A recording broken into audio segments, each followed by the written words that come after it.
GTA 6 officially launches in 130 days. We have trailers, screenshots, rage tech improvements from reports and patents, as well as gameplay details from analyzing the September 2022 leaks and the official trailers. Additionally, one very important thing we also have is a strong idea of GTA's game direction. It's something people have pondered on for quite a long time. Granted, by the time GTA 6 releases, it'll be over a 13-year gap since the previous entry. An entry that was built with the same archetypical structure that shaped the series since its inception in the late 90s. Fast, dopamine-inducing, arcadey, relatively weightless, inconsequential gameplay.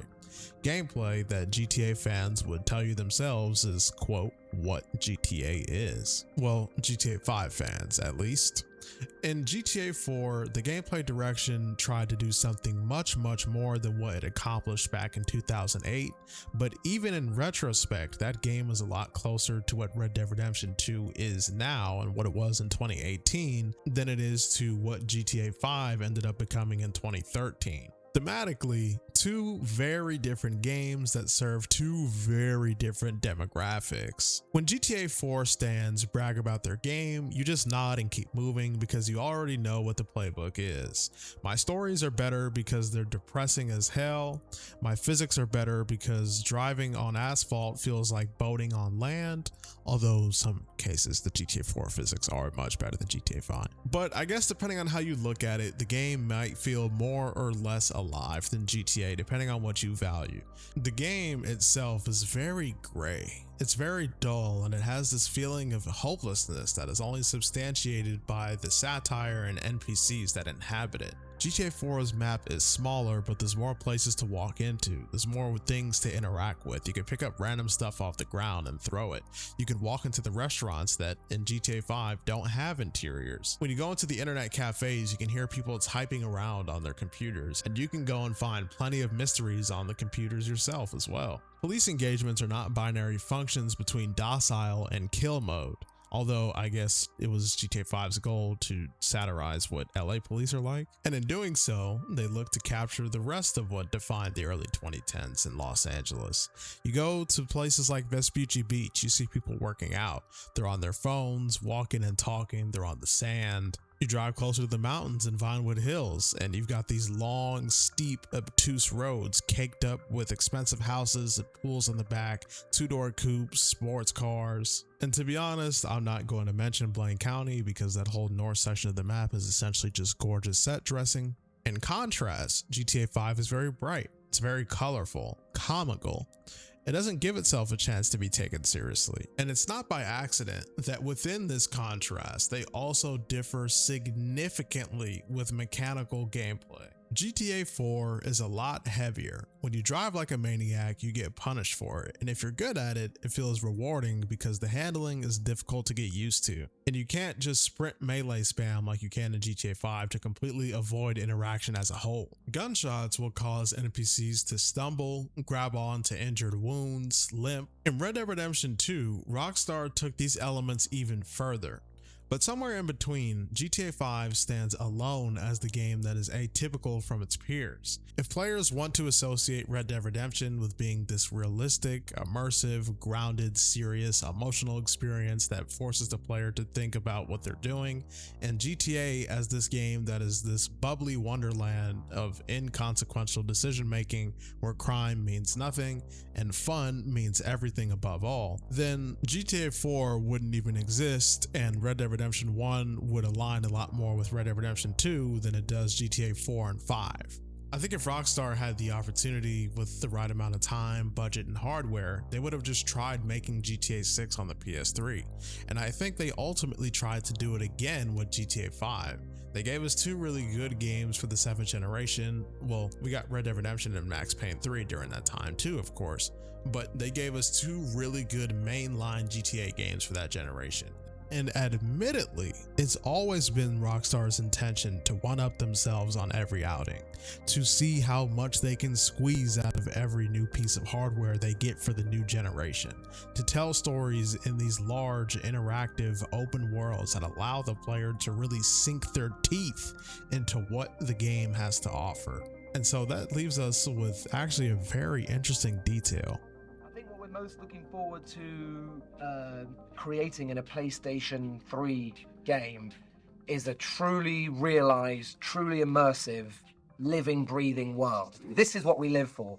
You know, every 5 or 6 years, this amazing company like Sony comes along and gives you this wonderful new piece of equipment that allows you to start unlocking your visions and unlocking the dreams that you've been having for however long. With Cell and with PlayStation 3, we feel very excited and very confident that we're going to be able to absolutely push the limits of what can be created and the experiences that we can immerse our audience in. During E3 2005, the co-founder and current president of Rockstar Games, Sam Houser, sits down in a similar fashion to Rob Nelson, as mentioned in a previous video, to talk about the philosophy behind Rockstar Games projects. He expresses the excitement at the prospect of getting a new box every generation to create and build these new worlds on. And this is consistent with the industry as a whole. It's not a Rockstar thing that the games are going to change with the times and technology. It's just a video game thing. Could you imagine if the Rockstar North of the late 90s said this is absolutely as good as the GTA experience is going to get? Or even better yet, could you imagine if the fans demanded that the gameplay structure remain exactly like this, else the integrity of the series would be compromised? We would have never reached the technical and graphical peaks that we've achieved if that was the case. RDR2 appears to be more of a message to both the developers themselves and to us as players that Rockstar is officially ready to take things as far as they possibly can. I believe they could have easily made Red Dead Redemption 2 more of an extension of GTA 5 or Red Dead Redemption 1 instead of crafting an experience that stands alone in immersion and realism with the scale the open world is based in. So logically, granted the hardware they're working with is not the best in comparison to the latest stuff that people have now, it is significantly better than trying to build the biggest, most ambitious open world on 2005 hardware. I mean, just wait, actually think about this for a second. The game that they released in September 2013 was developed for hardware that was developed in the early 2000s, and it has lasted us almost 15 years. So just imagine what it is they're trying to accomplish with GTA 6 on the PlayStation 5 2 generations later. And so now we have to ask ourselves this: knowing that Rockstar has the time, money, and personnel to create anything that they could possibly want to create, why would they spend that time, money, blood, sweat, tears, and talent on trying to create something they already made over a decade ago? If it wasn't obvious by now, I have a bias towards Red Dead Redemption 2 in comparison to GTA 5 in terms of the single player experience, but it also just wouldn't occur to me that for any particular reason they're building on the Rage engine like they have been since table tennis just to scale it back so it could be more like GTA 5. From what we've seen from the September 2022 leaks, which at this point is kind of irrelevant because that's going on 4 years old in September, all the official details like the trailers and the patents and, you know, the actual description of the game itself, that's all pointing to us getting a more grounded, immersive, and somewhat, I guess, realistic GTA game. And genuine question here, what would be the point of spending between the console and the game hundreds just to play the exact same thing that you were playing over a decade and 2 generations ago?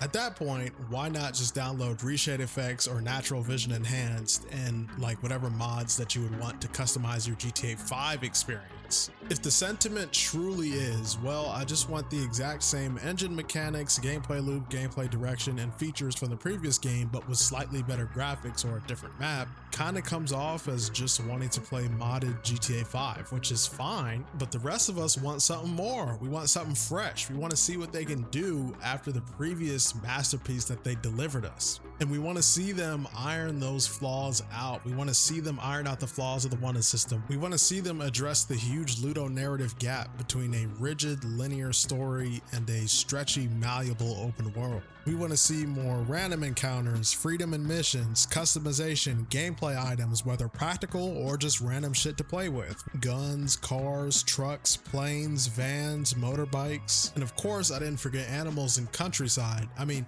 this feels like one of those things you're just either gonna love or you're gonna hate. And I also feel like this is more of an exclusively internet-bound opinion I don't think anyone who is casually awaiting this game in the fall is expecting or hoping for the game to be stagnant or even remotely similar to its predecessor. I don't think anyone is rejecting change or rejecting innovation in the game, so long as that change and innovation brings new and exciting experiences for the game, of course, but I don't think anybody is hoping that it stays as similar as it possibly can. And I think something very important to mention here is that with the February 2022 official confirmation that the game is in development, Rockstar verbatim stated that it's their goal to significantly move beyond what they've previously delivered. That was their words. Of course, we all have our own dream GTA 6 in our head and what that looks and plays like, but to hear this word for word from the developer speaks louder than any opinion any of us could possibly have on the game. And with that, all we must do is reference the official information that we have on the game and, of course, the philosophy that they've been going by for, at this point, over 20 years now. We end up at a conclusion where we are hopefully going to get a truly groundbreaking open world experience for the 9th generation.